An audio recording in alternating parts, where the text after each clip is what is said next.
इतना नहीं होना चाहिए।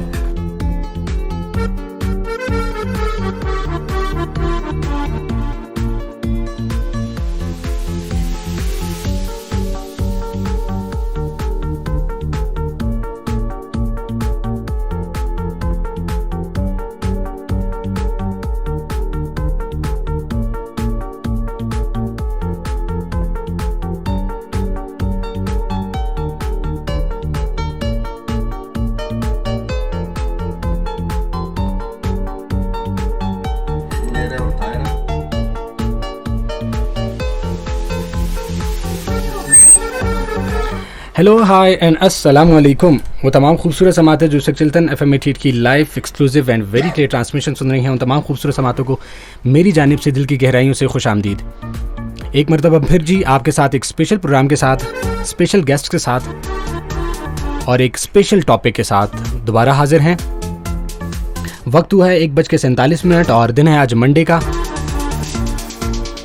उम्मीद करते हैं आप सब बिल्कुल ठीक ठाक होंगे जी। ओके जी, आज के अपने प्रोग्राम के जो हमारे मेहमान हैं उनका तारुफ़ कराता चलूँ। जानी पहचानी शख्सियत हैं जी, उनका तो नाम ही काफ़ी होता है। इसीलिए सबसे पहले हमारे साथ मौजूद हैं सर ज़िया बलोच, जो कि प्रोग्राम मैनेजर हैं हार्ड बलूचिस्तान के। सर अस्सलाम वालेकुम and welcome to our program. वालेकुम सलाम, थैंक यू आरजे आसिम साहब। प्लेजर। और नेक्स्ट जो हमारी शख्सियत हैं जी, वो मैं सिंपली यही वर्ड कहूँगा कि उनका तो नाम ही काफ़ी है।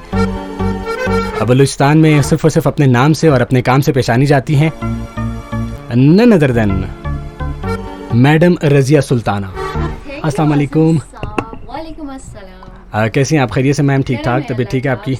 शुक्र अल्हम्दुलिल्लाह। सबसे पहले तो तहे दिल से आपका शुक्रिया अदा करते हैं कि आप लोगों ने इतने टफ शेड्यूल से टाइम निकाला और आप लोग यहाँ पर तशरीफ़ लाए। Sir thank you so much. Okay, program का बाकायदा आगाज़ हम करेंगे बिल्कुल जिस टॉपिक के ऊपर हम बात करते हुए आ रहे हैं और जो करंट इशू एक बहुत ज़्यादा चल रहा है उसी को टच देंगे और थोड़ा सा हम स्टार्ट उसी से लेंगे। सबसे पहले बात करेंगे हम कोरोना वायरस के हवाले से कि कोरोना वायरस ने कितना हमारी सोसाइटी को अफेक्ट किया है, हमारे आसपास के लोगों को, स्पेशली अगर हम बलूचिस्तान की बात करें, बलूचिस्तान के लोगों को कितना ज़्यादा अफेक्ट किया है। फिर इसके साथ जो लिंक्ड बनती हैं बाकी चीज़ें हैं उनकी तरफ भी हम आएंगे। तो सबसे पहले मैम आपसे जानना चाहूँगा, कोरोना वायरस ने हमारी सोसाइटी को कितना अफेक्ट किया है? पूरी दुनिया को अफेक्ट किया, लेकिन हमारी सोसाइटी को कितना ज़्यादा अफेक्ट किया? यू नो वेरी वेल कि सबसे पहले आई वुड लाइक टू से कि आप लोगों ने मुझे, आई जस्ट फील ऑनर कि मैं यहाँ पे हूँ। ये आप लोगों के FM में आप लोगों ने मुझे इनवाइट किया और एक अच्छा मौका दिया बोलने के लिए। तो ये जो करंट सिचुएशन है और ये कोविड-19 की जो क्राइसिस है, इसने तो पूरी 180 यू कैन से दैट की कंट्रीज़ को अफेक्ट किया है। जो सबसे ज़्यादा अफेक्ट किया है वो पाकिस्तान प्लस जो हमारा प्रोविंस है बलूचिस्तान को। इसके बहुत सारे रीज़न हो सकते हैं कि because we are not economically well off. First तो ये है कि इससे पहले हमारे जो लोग हैं वो डेली वेजेस पे काम करते हैं और हम इकनॉमिकली इतने वेल ऑफ नहीं हैं। और सेकेंडली ये है कि हमारे जो ख़ास तौर पर माँ और बच्चे हैं, और बच्चे जो है मॉल न्यूट्रिशन का ऑलरेडी शिकार हैं।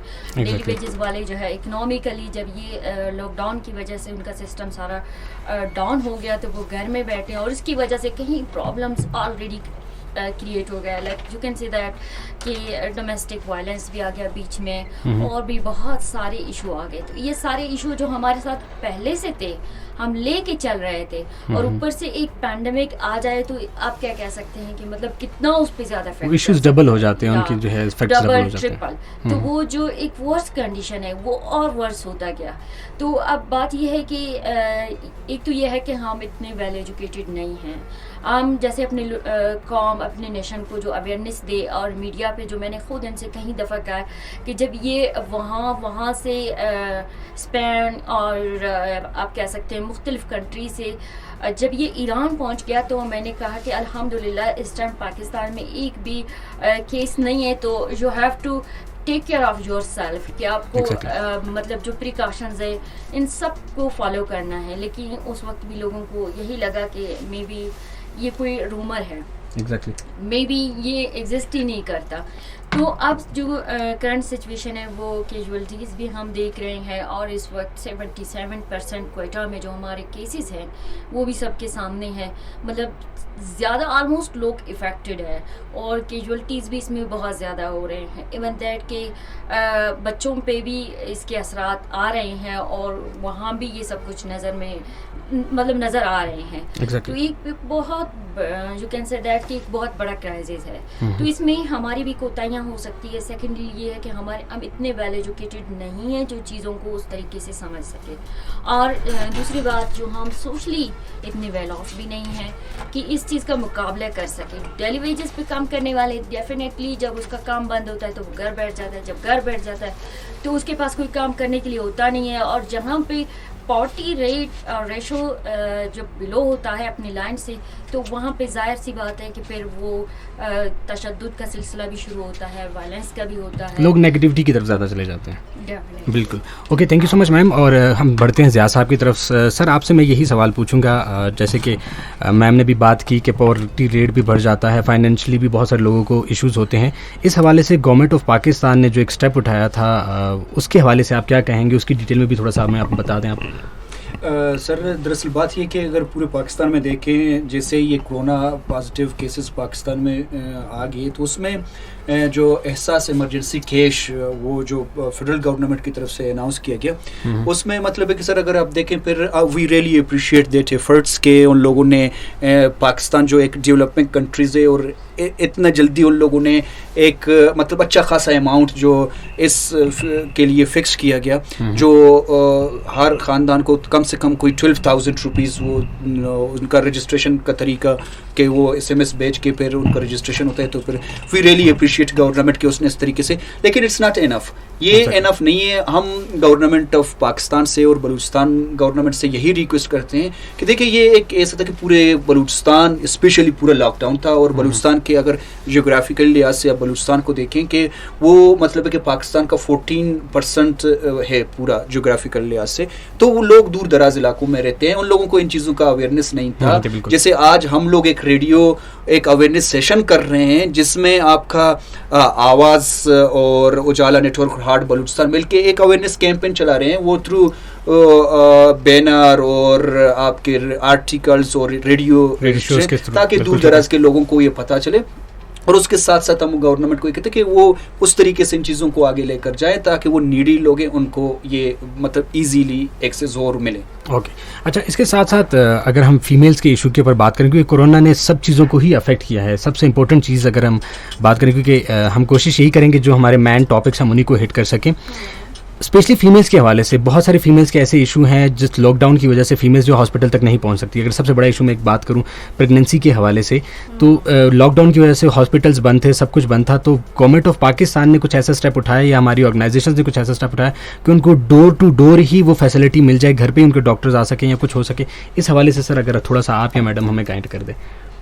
सर बिल्कुल, we really once again I have to say that appreciate the Balochistan government and Pakistan government as well, क्योंकि डेवलपिंग कंट्री है जिसमें सर अगर आप देखें कि गवर्नमेंट के पास पूरा इतना डेटा मौजूद नहीं था जिसमें आपका पर्सन विद डिसेबिलिटीज़ या कि ट्रांसजेंडर स्पेशली बलूचिस्तान का हम लोग बात कर लें, और ऐसा कोई डेटा मौजूद नहीं था। लेकिन बाकी दुनिया में ये होता है कि पूरा डेटा मौजूद होता है, तो गवर्नमेंट उस मुताबिक, क्योंकि जब भी कोई फीमेल प्रेग्नेंट होती है तो वो अपने चेकअप के लिए जाती है, बाकायदा उनका अपना एक डेटा सिस्टम होता है कि उनको पता है कि इस यूसी में या इस इलाके में कितने फीमेल हैं जो प्रेग्नेंट है।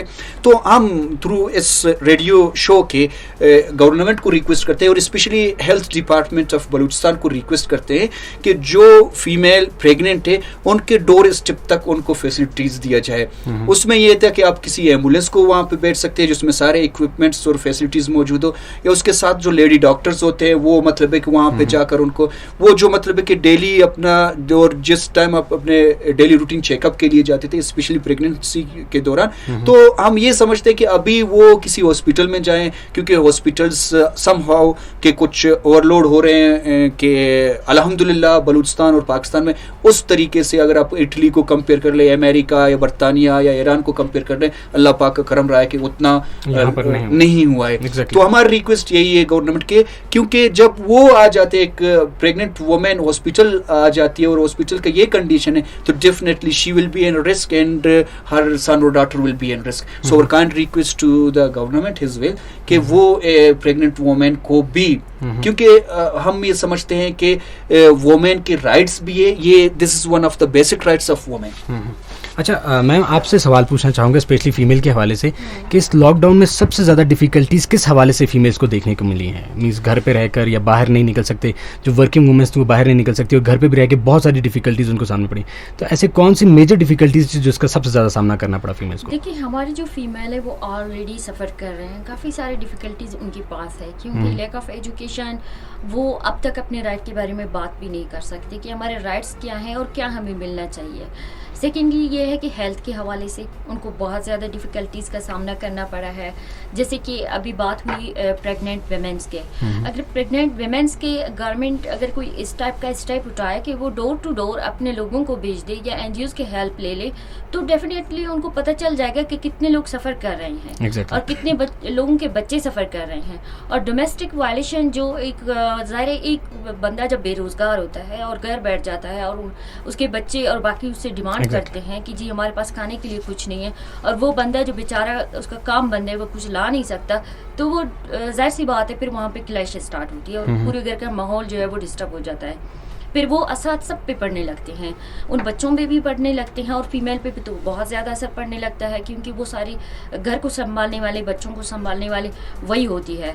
तो उसके साथ साथ जब वो डिप्रेशन में बहुत ज़्यादा एंग्जाइटी या डिप्रेशन मतलब काज करता है, तो ये चीज़ जब कन्वर्ट होता है बच्चों में, बच्चों के साथ पूरे घर का माहौल जो है वो डिस्टर्ब होता है, तो किसी हद तक ये वायलेशन जा सकता है। अब इनमें से बहुत कम लोग ऐसे जो है वेल एजुकेटेड है या उनको विमेन्स राइट्स का सही पता है कि इस टाइम इस क्राइसिस में हमने कैसे सिचुएशन को हैंडल करना है, कैसे अपने घर को चलाना है, कैसे अपना एनवायरनमेंट को सही करना है। ये तो बहुत दूर की बात है, क्योंकि हमारे यहाँ ये चीज़, ये तरबियत अभी तक सॉरी टू से बेटों को मिला ही नहीं है कि वो एक फीमेल से कैसे बिहेव करे, ना ही हमारे सिविक एजुकेशन में ये चीज़ शामिल है। तो इस चीज़ का तो ऑलरेडी हम फुकदान में हैं। और दूसरी बात ये है कि जो वर्किंग वुमेन हैं और जो ख़ास तौर पर डेली सॉरी टू से कि जो मतलब यू कैन से दैट कि जो प्राइवेट काम करते थे, तो उनकी तो सैलरियाँ बंद हो गए, तो उनके घर पे भी असरात पड़ने लगी फाइनेंशियली।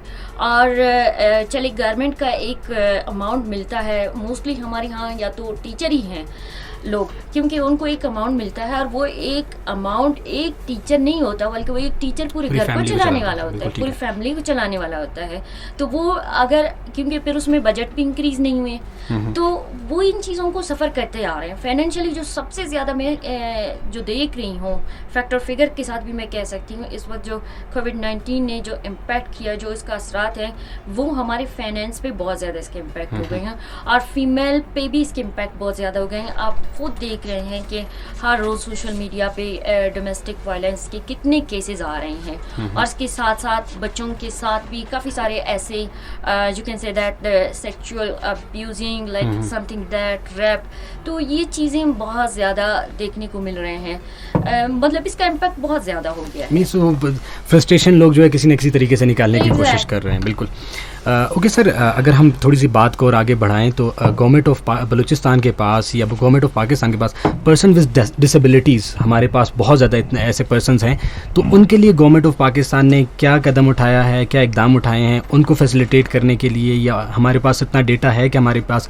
सोसाइटी में कितने ऐसे पर्सन हैं जो डिसेबल हैं, जिनके पास कोई रोज़गार का मौका नहीं है? उस हवाले से हमारी एनजीओ सेक्टर्स या हमारा गवर्नमेंट ऑफ बलूचिस्तान क्या काम कर रहे हैं? सर वी रियली अप्रिशिएट जो sitting Balochistan government social welfare department ने बहुत सारे लोगों को पर्सन विद डिसेबिलिटी रजिस्टर किए है, और उसमें मतलब है कि एक दो ऐसे हैं स्पेशल पर्सन के मतलब है कि वो आपके उन कम्युनिटी में मौजूद हैं, जैसे कि ज़िया खान साहब है हम लोगों का, वो मतलब है कि इस चीज़ को हाईलाइट करे, जिसमें कुदरतुल्ला सॉरी मेरे ख्याल में उसका नाम करामतुल्ला साहब है, उसमें रियाज बलूच है, उसमें मैडम शाजिया है, उसमें जो बतूल तो वो जो मतलब है कि वो खुद इस चीज़ में इन्वॉल्व हैं। और उसके साथ साथ मतलब है कि अगर ओवरऑल हम लोग पिछले 20-22 साल को देखें, अब बहुत सारी बेटरमेंट इसमें आई है, लेकिन अगर फिर वही बात यहाँ पे हम लोग दोबारा उसको रेज करना मुनासिब समझते हैं कि बलूचिस्तान को फिर आप देखें कि वो मतलब है कि रोड ना होने की वजह से बेसिक हेल्थ फैसिलिटीज ना हो, फंडामेंटल राइट्स हैं वही हमें नहीं मिल रहे होते हैं। बिल्कुल सर, मतलब मेरे कहने का मकसद है कि दूर दराज रूरल एरियाज हैं, इतना डेवलप नहीं है, तो बहुत सारे ऐसे पर्सन विद डिसेबिलिटीज हैं कि सिर्फ कोयटा नहीं है सर, हम पूरे बलूचिस्तान को, जिसमें आपके जाफराबाद, नसीराबाद, डेरा बुगटी है, आपका खोलू है, तुरबत पंजगूर है, जोब, लोरलाइन, ये सारे डिस्ट्रिक्ट्स हैं, इनको अगर सही तरीके से वहाँ के सोशल वेलफेयर डिपार्टमेंट्स को मतलब है कि एक्टिव किया जाए कि जो डिसेबल स्पेशली लोग हैं उनको स्पेशली मतलब है कि वो उनको सही तरीके से रजिस्टर करें, क्योंकि डिसेबल गवर्नमेंट की तरफ से तब नहीं हो सकते जब तक गवर्नमेंट उसको आइडेंटिफाई नहीं कर लें। तो हम ये समझते हैं कि उनको आइडेंटिफिकेशन के लिए जो उनका रजिस्ट्रेशन होता है, उस रजिस्ट्रेशन को ऐसा इजी बनाया जाए कि एज सून एज पॉसिबल उसको ये रजिस्ट्रेशन पर्सन विद डिसेबिलिटी मिले, और इस जो कोरोना के टाइम उनको ज्यादा से ज्यादा फैसिलिटेट। सॉरी, यहाँ पर मैं आपकी एक बात काट रहा हूँ, हमारे बहुत सारे ऐसे डिसेबल पर्सन्स हैं जिनको ये अवेयरनेस ही नहीं है कि हमने अपने आप को रजिस्टर्ड कैसे करवाना है, तो उस हवाले से कोई कंपेन्स चल रही है ताकि उन तक ये बात पहुँच सके कि जब तक आप अपने आप को रजिस्टर्ड नहीं करवाएंगे तो आपको कोई भी गवर्नमेंट की तरफ से फैसिलिटी नहीं मिल सकती है। बिल्कुल सर, हम लोग जो स्पेशली हार्ट बलूचिस्तान है या आवाज़ है, उजाला नेटवर्क के, हम लोग स्पेशली इसी चीज़ पे काम कर रहे हैं कि जो आपका पर्सन विद डिसेबिलिटी है उनको खास ख्याल रखा जाए, उनको फैसिलिटेट किया जाए, उनको एजुकेशन दिया जाए स्पेशल, उनके साथ साथ गवर्नमेंट उसके लिए स्पेशल कोटा रखें और उनको जॉब दिया जाए, वो किसी और के ऊपर डिपेंडेंट ना हो, किसी वैसे ही मतलब कि हर चीज़ ये अल्लाह पाक की तरफ से, मैं भी हो सकता था डिसेबल, कोई भी हो सकता है,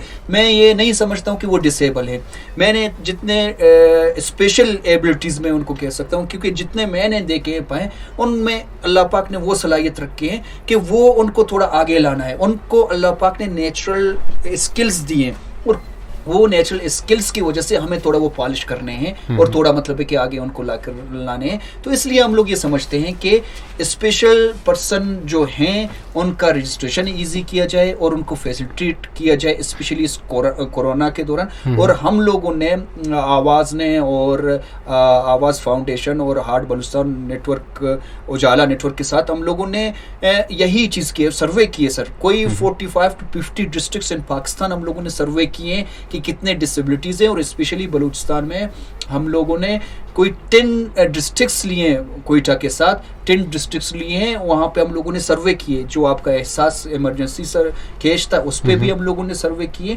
और उसके साथ साथ इस पे भी हम लोगों ने सर्वे किए कि कितने लोग इस पे इफेक्ट हुए, और उसमें स्पेशली आपके जो फीमेल हैं, उसमें आपके जो चिल्ड्रन हैं और आपके person with special abilities I can say ये हैं, ट्रांसजेंडर हैं, और आपके उनके साथ साथ मतलब है कि आप मिनोरिटीज़ को भी ले सकते हैं। अगर हम लोग इस चीज़ को देखें कि शायद उस तरीके से हम लोग मिनोरिटीज़ को ऑन नहीं कर रहे, लेकिन अनफॉर्चुनेटली और फॉर्चुनेटली हमारे यहाँ फिर भी वो डेटा मौजूद नहीं है बलूचिस्तान में, और होना चाहिए। मतलब है कि हम लोग अपने जो स्पेशली मिनोरिटीज़ हैं उनको भी हम लोग कॉन्स्टिट्यूशनली उनको भी राइट्स हासिल है, तो हमको प्रैक्टिकली उनको देना चाहिए। बिल्कुल प्रैक्टिकली देना चाहिए। अच्छा, इसी के साथ साथ अगर हम थोड़ी सी और बात करें, डिटेल में जाएं, एहसास प्रोग्राम के हवाले से बात करें, उसको थोड़ा सा और मैं डिटेल में लेकर जाऊंगा कि उन्होंने बहुत अच्छा एक प्रोग्राम इकदाम लिया था। अब बहुत सारे ऐसे लोग थे जिनके शनाख्ती कार्ड्स का इशूज़ भी चल रहा था, नादरा की तरफ से भी था, और इसके साथ में हिट करना चाहूँगा चाइल्ड लेबर को। जो बच्चे मेहनत करते थे, बाहर कमाते थे, ना उनका शनाख्ती कार्ड बना हुआ है, ना ही वो इस एहसास प्रोग्राम तक पहुँच सके, तो उनके लिए कौन सी ऐसी फैसिलिटीज़ हमारे गवर्नमेंट ऑफ पाकिस्तान ऑर्गेनाइजेशन कर सकती हैं या कर रही हैं? चाइल्ड लेबर्टीज़ के लिए तो काफ़ी सारे आर्टिकल्स आए हुए हैं, और वो आर्टिकल्स तो बन तो जाते हैं लेकिन वो लागू नहीं होते। Exactly. ये सबसे हमारी बड़ी बदकिस्मती है कि हम उनको इम्प्लीमेंट नहीं करते हैं और बात की हद तक वो रह जाते हैं। तो इस पे फोकस करना चाहिए, क्योंकि ऐसे बहुत सारे बच्चे होते हैं जो चाइल्ड लेबर्टीज़ के साथ साथ वो लावारिस भी होते हैं। Same the case I want. तो उनको सहारा देने के लिए सबसे ज़्यादा जो उनका स्टेट होता है उसको फोकस करना चाहिए, उनका डिस्ट्रिक्ट होता है, उनका प्रोविंस होता है, वहाँ के जो लीडर्स होते हैं उनको इस चीज़ के लिए आवाज़ उठानी चाहिए और उनके लिए कोई इक़दाम करना चाहिए जो ख़ास तौर पर सबको नज़र आ रहे हैं वो कहाँ पे है, वो क्या कर रहे हैं। ना तो उनकी एजुकेशन पे सही तरीके से कोई काम हो रहा है, ना तो ये चीज़ कि उनको कोई सही स्किल दिया जाए, और वो जो काम कर रहे हैं दिन भर ना तो उनको सही पैसे मिलते हैं, टाइम भी उनसे ज़्यादा लिया जाता है। इस चीज़ पे बहुत कम फोकस हो रहे हैं। तो ये तो एक गुजारिश भी होगी, और हमें खुद भी बजाते खुद जितने हम सोशल एक्टिविस्ट हैं इस पर काम करना चाहिए, और साथ में गवर्नमेंट और हमारे NGOs है उन सेक्टर्स को भी इन पर मतलब अमली तौर पर काम करना चाहिए कि इनके लिए कोई ऐसे इक़दाम कि इनकी CNIC नहीं है तो इनको रजिस्टर्ड कैसे किया जाए, किस तरह से उनको रजिस्टर करना चाहिए। ऐसे जो काफ़ी आर्टिकल्स है उनके तहत उनको रजिस्टर करना चाहिए अनटिल और अनलेस कि उनके CNIC बन जाए, ताकि वो एबल हो। क्योंकि कोई भी मुल्क, कोई भी सोसाइटी, उसमें इक्वलिटीज़ और उसमें जस्टिस उस वक्त आते हैं जब सबको इक्वल राइट्स मिलता है, चाहे वो फीमेल है, चाहे वो ट्रांसजेंडर है, चाहे वो डिसेबल पर्सन है। अगर उसकी ज़रूरियात को बाईपास करके और उनको मतलब उनको फोकस नहीं किया काफ़ी सारी चीज़ों से, चाहे वो जॉब के हवाले से हो या किसी भी अदारे के हवाले से हो, मुझे तो ये भी देख के दुख होता है कि जो अक्सर बिल्डिंग्स होते हैं, ख़ास तौर पर मैं जो देखती हैं गवर्नमेंट बिल्डिंग्स होती हैं, जैसे हमारा हाई कोर्ट है और भी स्कूल है, हॉस्पिटल्स है, वहाँ मतलब हमने डिसेबल पर्सन को इतना बाईपास किया, इतना अपने सोसाइटी से निकाला है कि उनके लिए रैंप तक भी नहीं बनाए हैं। You are not allowed to come here. तो इसी तरह सेम सिचुएशन फीमेल राइट्स के साथ भी है कि उनको भी सेम राइट्स नहीं मिल रहे हैं। जब वो आवाज़ उठाते हैं तो भी उनके मुखालिफ मुश्किलात पैदा हो जाती है उनके लिए कि ये कर रहे हैं तो वो कर रहे हैं। ये बात दुरुस्त नहीं है बिल्कुल। सोसाइटी को इक्वल करने के लिए इन सबको साथ लेके चलना है, सबको साथ लेकर चलना, चाहे वो ट्रांसजेंडर है, चाहे वो 18 में अब तक पहुंची नहीं है लेकिन उसकी राइट्स हैं, और चाहे कि वो जो भी है। तो इस तरीके से आपके जो सोसाइटी है वो प्रोग्रेस भी करेंगे और डेवलप भी होंगे।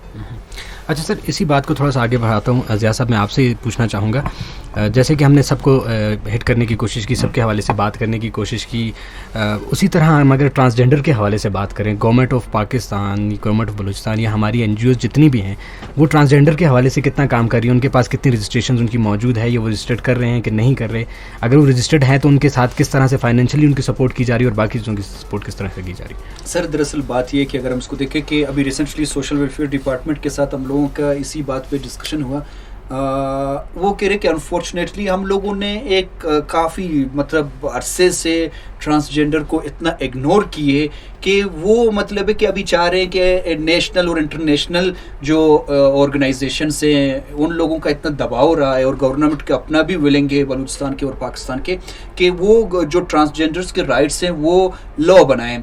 तो वहाँ जब हम लोग सोशल वेलफेयर डिपार्टमेंट से वो कह रहे हैं कि जी अभी जो ट्रांसजेंडर बलूचिस्तान में मौजूद हैं वो हमारे साथ कोऑपरेट नहीं कर रहे हैं, क्योंकि हम लोगों ने उनको इतने अरसे तक इग्नोर किया है और इतने अरसे तक अपने आप से दूर रखा है। अच्छा, सॉरी मैं आपकी बात है भाई, यहाँ पे एक नेगेटिविटी भी ली जाती है। अगर एक आम बंदा किसी ट्रांसजेंडर के साथ अगर कोई बहुत इंपॉर्टेंट इशू के ऊपर भी बात करोगे तो उसको भी नेगेटिव लिया जाता है, नेगेटिव लिया जाता है। तो सर मतलब है कि वो सोशल वेलफेयर डिपार्टमेंट के साथ उस तरीके से इन टच नहीं है कि उसको होना चाहिए। उसका मेन वजह यह कि वहाँ से एक डेटा निकाल दिया जाए कि बलूचिस्तान के अंदर कितने अभी ट्रांसजेंडर मौजूद हैं, और मतलब है कि किस तरीके से उनको फैसिलिटेट किया जाए और उनके लिए लॉ और कानून ले आए बलूचिस्तान असेंबली में। तो अभी अराउंड 150 to 60 लोगों ने फैसिलिटेट किया गया है गवर्नमेंट की तरफ से। हम लोग ये समझते हैं कि इट्स वेरी लेस। वो शफाफियत और जो गवर्नमेंट के इदारे हैं या कि नॉन गवर्नमेंटल ऑर्गेनाइजेशंस हैं, जैसे हम लोग अभी आवाज़ उठा रहे हैं, आवाज़ फाउंडेशन पाकिस्तान के साथ और उजाला नेटवर्क और हार्ट बलूचिस्तान, जैसे मैं पहले बता रहा था कि ट्रांसजेंडर्स को हम लोग इग्नोर नहीं कर रहे हैं। और इस कोरोना की वजह से उनकी जो माशी हालत, बिल्कुल वो पहले कहीं जाते थे, कोई प्रोग्राम करते थे या कहीं से भी वो अपना डेली सोर्स ऑफ इनकम को वो मतलब है कि लेते थे और पर वो जाहिर है उसी को रोज़मर्रा इस्तेमाल करते थे। लेकिन अनफॉर्चुनेटली मतलब है कि यही है कि हम ये समझते हैं कि उनको स्पेशली, क्योंकि स्पेशली बलूचिस्तान में उस तरीके से बाहर नहीं आते हैं ट्रांसजेंडर, उस तरीके से रोड पे हमें नज़र नहीं आते हैं उस तरीके से जो बाकी कराची, लाहौर में अगर आप उनको देखें तो मतलब है कि वो ओपनली आ जाते हैं और जिस, लेकिन बलूचिस्तान में उस तरीके से नहीं। तो हम ये समझते हैं कि ये एक अवेयरनेस कैंपेन थ्रू रेडियो ये है कि ट्रांसजेंडर्स को हम लोग ऑन कर लें, उनके जो बेसिक राइट्स हैं स्पेशली ये कोरोना के दौरान, तो उनको हम लोग ये बेसिक राइट्स उनको प्रोवाइड कर लें, उनको फाइनेंशियल गवर्नमेंट की तरफ से सपोर्ट मिलना चाहिए। और उसके साथ साथ वो भी इंसान हैं, वो भी बीमार हो सकते हैं, उनके जो बेसिक हेल्थ राइट्स हैं वो भी गवर्नमेंट ऑफ बलूचिस्तान और हम एज ए NGO हम तो अपना कोशिश कर रहे हैं, मतलब है कि मिल के उनको ऑन कर लें, उसको आगे लेकर जाएं। अब बिल्कुल ठीक है सर। इसी के साथ साथ इन चीज़ों के साथ अगर हम बात करते रहें तो इसी से रिलेटेड एक और बहुत बड़ा इशू है हमारे बलूचिस्तान का, बल्कि पूरे पाकिस्तान में सब इशू चल रहा है एजुकेशन के हवाले से। तो मैं आपसे ज़रूर ये कहूँगा, यहाँ पर रिसेंटली एक इशू उठा था ऑनलाइन क्लासेस के हवाले से भी, हमारे कुछ स्टूडेंट्स ने जो है एहतजाज भी किया था, उनको भी जो है वो गिरफ्तारियाँ भी उस अमल में लाई गई थी, उनके खिलाफ पता नहीं क्या कुछ हुआ था नोट। उसके हवाले से आप क्या कहेंगे कि एजुकेशन कितनी अफेक्ट हुई है और गवर्नमेंट ऑफ पाकिस्तान या गवर्नमेंट ऑफ बलूचिस्तान ने इसके ऊपर कितना काम किया और वो कर रहे हैं, या हम क्या सजेस्ट कर सकते हैं उनको, इसके ऊपर क्या काम कर सकते हैं? सॉरी टू से क्वेश्चन तो आपका बड़ा ज़बरदस्त है। गवर्नमेंट ऑफ बलूचिस्तान ने क्या काम किया, मैं गवर्नमेंट ऑफ बलूचिस्तान को अप्रिशिएट तो करती हूँ कि उसने काम किया है, लेकिन अब तक जो काम करने के लिए है वो नहीं किया है। देखिए, एक रिमोट एरिया है बलूचिस्तान, रूरल एरिया है जहाँ पे लाइट ही नहीं है। एग्जैक्टली। और जहाँ पे इतने हम लोग वेल ऑफ नहीं है इकोनॉमिकली, हमारा जो सोशियो इकोनॉमिक्स स्टेटस है वो इतना वेल ऑफ नहीं है कि हम ये सारी चीज़ें अपने बच्चों को प्रोवाइड कर सकें।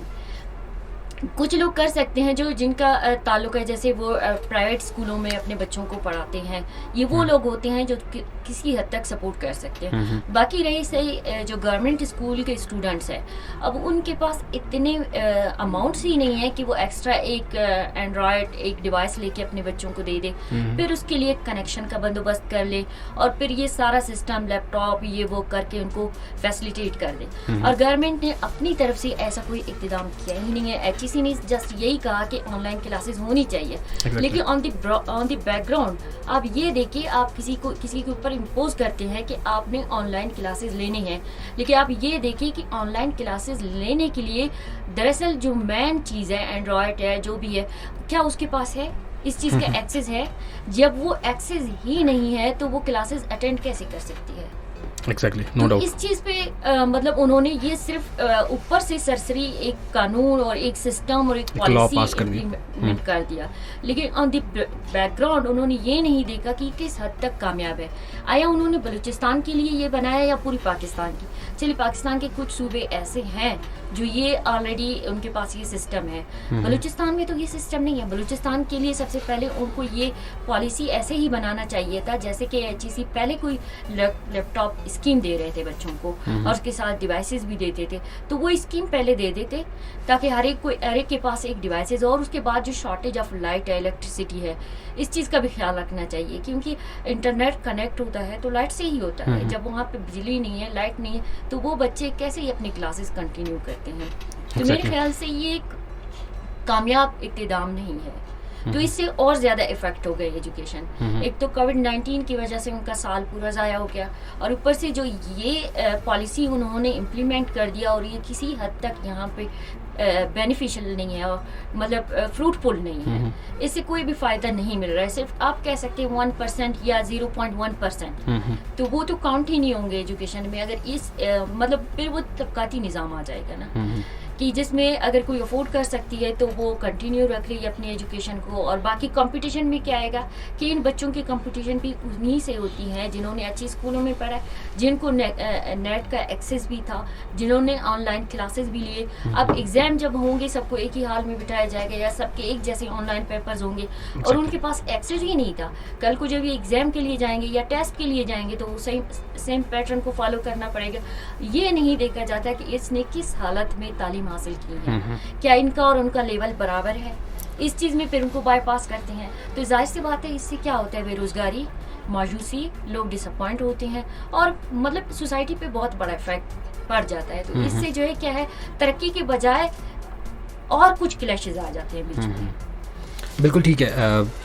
थोड़ा सा और आगे मैं बढ़ूंगा, ज़िया साहब आपकी तरफ मैं आना चाहूँगा और एक बात मैं पूछना चाहूँगा, स्पेशली अगर हम थोड़ा सा टच दें वुमेन वायलेंस के हवाले से भी। और रिसेंटली कोविड-19 की वजह से आपको पता है कि घर पे बैठे हुए फीमेल्स और मेल्स बहुत ज़्यादा फ्रस्ट्रेटेड हो चुके थे, और रिसेंटली एक जो आर्टिकल आया भी था और एक सर्वे हुआ था, उसमें सबसे ज़्यादा जो केसेस दर्ज हुए थे वो घरेलू लड़ाइयों के हुए थे, मियाँ बीबी की आपस में लड़ाइयाँ। रिसेंटली एक पश्चिम में भी केस हुआ था, उसके हवाले से, ये वुमेन वायलेंस के हवाले से आप लोग क्या काम कर रहे हैं और उसमें अब तक कितनी अवेयरनेस हुई है और लोगों तक बात किस तरह से पहुंचा सकते हैं? सर जैसे मैं पहले बता रहा था, once again I have to repeat the same, Aawaz foundation और उजाला नेटवर्क हार्ट बलूचिस्तान, हम लोगों ने डिफरेंट तरीके से स्पेशली वुमेन के अगेंस्ट जो वायलेंस हो रहे हैं हम लोगों ने अवेयरनेस दी है। जो आर्टिकल हो या FM आप 88 के साथ आ जाएं हम लोग, और मतलब है कि बैनर्स हम लोगों ने डिस्प्ले किए। एक रिपोर्ट के मुताबिक जब से कोरोना शुरू हो गया है, फर्स्ट 3 मंथ्स रिपोर्ट के 200 वायलेंस अगेंस्ट वुमेन वो बढ़ चुके हैं 200%। तो मीन्स के अगर हम देखें कि उनके इसलिए वो तशद्दुद हो रहा है या वायलेंस उन पे हो रहा है क्योंकि वो फाइनेंशियली वीक है, इतना स्ट्रॉन्ग नहीं है। जो इनके हस्बैंड है स्पेशली वो डेली वेजेस पे जाते हैं, रिक्वायरमेंट्स पूरी नहीं कर पाते तो डेफिनेटली फिर ये बात बिल्कुल वायलेंस के ऊपर आ जाती है। एग्जैक्टली, बिल्कुल सी बात है, लड़ाइयाँ, लेकिन मतलब हम इसको इस तरीके से जस्टिफाई नहीं कर सकते हैं। उसका मेन वजह ये कि हम यही रिक्वेस्ट करते हैं, अगर आप बलूचिस्तान के रस्म रवाज देखें, आप बलूचिस्तान के ट्रेडिशनली अगर बलूचिस्तान को देखें, फीमेल के ऊपर हाथ उठाना ये मतलब है कि it is the worst what I understand, कि मतलब है कि आप कैसे एक फीमेल पे हाथ उठाएंगे। फीमेल का एक अपना रिस्पेक्ट रहा है बलूचिस्तान में, अभी भी है, तो उस पर मतलब है कि हाथ उठाना या तशद्दुद करना, तो हम थ्रू 88 के इस जितने भी हमारे लिसनर हैं हम उनसे यही रिक्वेस्ट करते हैं कि ये टाइम भी गुजर जाएगा इंशाल्लाह। अच्छे टाइम है लेकिन गुजर जाएगा, हल नहीं है, डेफिनेटली से कोई आपको नहीं मिलता, कुछ भी नहीं मिलता। बिल्कुल। और दूसरी बात ये कि आपका घर है जो मतलब है कि 25-30 साल से आपके बच्चे हैं, आपने 25-30 साल से उसको कैसे मतलब है कि बनाया है एक अच्छा खासा ज़िंदगी, अल्लाह ना करे आप उसको कैसे बिगाड़ेंगे, आप कैसे उसको मतलब है कि डिस्ट्रॉय कर लेंगे और जस्ट इस हार्शनेस की वजह से। तो व्हाट आई अंडरस्टैंड कि हमें रिलैक्स होना है, अपने वोमेन की इज्जत करना है, और इंशाल्लाह आहिस्ता आहिस्ता हालत जो नॉर्मल होंगे तो definitely we will stand on our feets. So my kind request कि इसको मतलब है कि हमें स्पेशली देखना होगा और गवर्नमेंट को भी इसके ऊपर चेक एंड बैलेंस होगा। जो मतलब कंसर्न यूसीज है या एरियाज है उनके ऊपर भी हमें मतलब है कि चेक एंड बैलेंस करना होगा। और उसके साथ साथ मतलब एज ए सिविल सोसाइटी हम लोग भी अपना कोशिश कर रहे हैं कि लोगों में अवेयरनेस लाएं कि ताकि वो मतलब है कि इस कोरोना के दौरान स्पेशली औरतों पे और वोमेन पे और गर्ल्स पे तशद्दुद नहीं कर लें। और उसके साथ साथ सर मैं एक चीज़ और ऐड करना चाहता हूँ कि अनफॉर्चुनेटली जब से कोरोना स्टार्ट हुआ है इसमें जो चाइल्ड सेक्सुअल एब्यूज़ है वो भी ज़्यादा हो गए हैं। और उसके साथ साथ मतलब है कि अर्ली मैरिज, वो मतलब है कि बच्चे उनको अर्ली मैरिज इनकी एज 12 घरों में माँ बाप उनसे तंग आके उनकी जल्दी जल्दी शादियां करवा जी। वो मतलब है कि एक तो एक फाइनेंशियल उसके वजह से वो चाह रहे हैं कि उसको मतलब वो जल्दी कर लें ताकि वो हमें उनको फाइनेंशियल कुछ सपोर्ट मिले।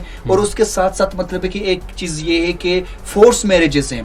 कोई बच्ची अगर शादी नहीं करना चाहती है और उसका एज नहीं है, वो एजुकेशन में अपनी कंटिन्यू करना चाहती है, तो उसको क्या कर लेते हैं कि बाय फोर्स नहीं, क्योंकि फोर्स मैरिज एक बिफोर बर्थ मैरिजेस भी होती हैं सर। तो बिफोर बर्थ मैरिजेस सर मतलब वो भी नहीं होना चाहिए। देखिए अगर हम लोग इस्लाम के पॉइंट ऑफ व्यू में देखें, अगर हम लोग कॉन्स्टिट्यूशनल पॉइंट ऑफ व्यू में देखें, उसमें जब तक मेल फीमेल राजी ना हो, इस्लामिक पॉइंट ऑफ व्यू में आप उसका शादी नहीं कर सकते। तो कैसे मतलब इजाजत नहीं है, बिल्कुल उनकी इजाजत लेना बहुत जरूरी है। Okay, thank you so much. Last आप लोग के लास्ट पॉइंट्स में लूँगा और देन हम प्रोग्राम को वाइंड अप की तरफ चलेंगे। मैम आपसे यही कहूँगा कि इस मौके पर FM 88 के थ्रू आप क्या पैगाम देना चाहती हैं, स्पेशली फीमेल्स को, वर्किंग फीमेल्स को, या जो घर पे फीमेल्स हैं उनको क्या कहना चाहेंगी, किस तरह से इस कोरोना के साथ वो अपनी ज़िंदगी भी गुजार सकते हैं, अपने फैमिलीज़ के साथ और अपनी सोसाइटी में कैसी ज़िंदगी गुजार सकते हैं? First of all I would like to thank FM 88 कि आप लोगों ने मुझे यहाँ पे कॉल किया। Pleasure ma'am. Thank you so much. So एक मैसेज मेरा ये है अपने बहनों के लिए, अपने माओं के लिए और अपने सारे फ्रेंड्स के लिए कि एक तो ये है कि इस तरह के क्राइसिस, इस तरह के वबा आते रहते हैं। ये फर्स्ट नहीं है, इससे पहले भी आया है, सार्स, एबोला की शक्ल में सॉरी। तो अब ये जो है कोरोना भी आ गया है। तो इस तरह की ये मतलब दुनिया में, इस वर्ल्ड में इस तरह के आए हैं और आते ही रहेंगे। ये नहीं कि ये लास्ट है, एक तरह का हमारा एग्जाम होता है, हमें चेक किया जाता है। इसके लिए हमें क्या करना चाहिए कि हमें हम्बल होना है और इसको हैंडल कैसे करना है कि जो जो प्रिकॉशंस होते हैं उनको हम फॉलो करेंगे तो उस पर यकीनन मतलब हम उससे निजात पाएंगे। Just we get rid of such type of virus, और अनटिल और अनलेस अगर हमने फॉलो नहीं की प्रिकॉशंस तो वो काफ़ी टाइम तक हमारे साथ रहेगा। एक तो ये इशू है कि हमने मतलब गवर्नमेंट जो कुछ कर रहा है वो अपनी आवाम के लिए कर रहा है। अगर वो लॉकडाउन करवा रहा है कर रहा है, उसका कोई मतलब ये नहीं है कि वो अपने आवाम को, अपने इकोनॉमिक्स को पीछे ले जाए। वो जरूर इसमें ये है कि फायदा आवाम का हो, आवाम की सेफ्टी के लिए सब कुछ किया जाता है, सेफ्टी हो, कैजुअलिटीज ज्यादा ना हो और प्रॉब्लम ज्यादा ना हो। तो इस वजह से ये भी उनकी एक मजबूरी है। तो इसमें जो है वो गवर्नमेंट के साथ तावन करे। और बाकी ये है कि जो लोग घर बैठे हैं, खासतौर पर वो बच्चे, वो अपने आप को बिल्कुल भी फारिग ना समझे, वो अपनी स्टडी जारी रखे। वो ये इंतज़ार में ना रहे कि मतलब टीचर नहीं है, क्लास नहीं है तो हम नहीं पढ़ सकते। और बाकी ये है कि फीमेल को अपनी स्किल्स को बढ़ाना चाहिए। मुख्तलिफ स्किल्स है, अगर जहाँ जिनकी एक्सेस ऑनलाइन है, ऑनलाइन भी वो काफ़ी सारी स्किल्स डेवलप कर सकते हैं। इसके अलावा एम्ब्रॉयडरी के भी वो स्किल डेवलप कर सकते हैं। और ये सारी चीज़ें ऐसे हैं जो आपको हेल्प आउट करते हैं ऐसे सिचुएशन में। और सबसे ज़्यादा यही है कि सब्र का वो करें कि कोई भी ऐसी बीमारी हो तो उसके साथ आप उस तरीके से डील करें कि वो ज़्यादा देर तक आपके साथ ना रहे। वही प्रिकॉशंस ही होंगे जिनको आपको फॉलो करना है, बिला वजह मतलब बाहर जाना, सोशल डिस्टेंस रखना है। और ये जो हमारे त्यौहार होते हैं जैसे ईद और सेलिब्रिटीज और शादी वगैरह होती हैं, उनमें रश करना और इस चीज़ को जहन से निकाल देना, तो ये सारे इफेक्ट करते हैं। इस वजह से वो वबा काफ़ी देर तक फिर हमारे साथ रहता है। चलें, thank you so much ma'am. Sir आपके भी लास्ट पॉइंट्स में लेना चाहूँगा, अगर आप कोई मैसेज FM 88 के थ्रू देना चाहें तो प्लीज़ ज़रूर दीजिएगा सर। सर मैं RJ आसिम साहब आपका और प्रोड्यूसर आपका खालिद साहब का शुक्रिया अदा करना चाहता हूँ, क्योंकि always you give this platform and our voice just reach to the आम masses. Thank you so much. हम यही रिक्वेस्ट करना चाहते हैं कि पूरे बलूचिस्तान के लोगों को कि हमारे साथ जितने भी लोग रह रहे हैं हम एक दूसरे का रिस्पेक्ट कर लें, जिसमें स्पेशली पर्सन विद डिसेबिलिटीज़ हैं, ट्रांसजेंडर्स हैं, चिल्ड्रंस हैं और उसके साथ साथ मिनॉरिटीज़ हैं। इन सब को हमें साथ लेकर जाना है और प्रोटेक्शन लाजमी है हम सबका। हम मास्क पहन लें, हम लोग 6 फीट सोशल डिस्टेंस रखें, सैनिटाइज़र हम लोग इस्तेमाल कर लें और इतना किसी जगह पे हुजूम नहीं बनाएं और बगैर काम का कहीं पे भी नहीं जाएं, चाहे वो बाज़ार हो, चाहे मार्केट हो, चाहे जहाँ पे भी हो, हम इस चीज़ को अवॉइड कर लें। तो मैं यही समझता हूँ कि फाइनेंशियली गवर्नमेंट ने जितने भी इकदाम उठाए हैं वो मज़ीद इसको मतलब फ्योर कर लें और आगे लेकर जाएं। Once again I have to thanks all your team from behalf of Awaz foundation Pakistan and Ujala network and heart Balochistan. Thank you so much. Thank you sir, बहुत बहुत शुक्रिया। ज़िया बलूच साहब एंड मैडम रज़िया आपका बहुत बहुत शुक्रिया। बिल्कुल जी, बात को बढ़ाते हुए लास्ट में यही कहना चाहूँगा, ये जितनी बातें, ये जितने प्रोग्राम्स, जितने भी प्रिकॉशनरी मेजरमेंट्स हैं, ये सब आपके लिए हैं। बहुत सारा मुश्किल वक्त हम गुजार चुके हैं, बस थोड़ा सा टाइम रह गया। थोड़ा सा सब्र करें, तहम्मुल से चलें। शायद जो फैसिलिटीज़ आपके पास हैं बहुत सारे लोगों के पास नहीं हैं। अगर आप कुछ कर सकते हैं उनके लिए तो प्लीज़ आगे बढ़ें। अगर एक छोटा सा काम भी हम कर दें तो शायद हमारी ज़िंदगी भी बदल सकता है और सामने वाले लोगों की भी ज़िंदगी बन सकती है। इंशाल्लाह जी, ज़िंदगी रही तो बहुत जल्द दोबारा आप सबसे मुलाकात होगी। तब तक मुझे और हम सबको अपनी दुआ में ज़रूर याद रखिएगा। Till then take care and अल्लाह हाफिज़।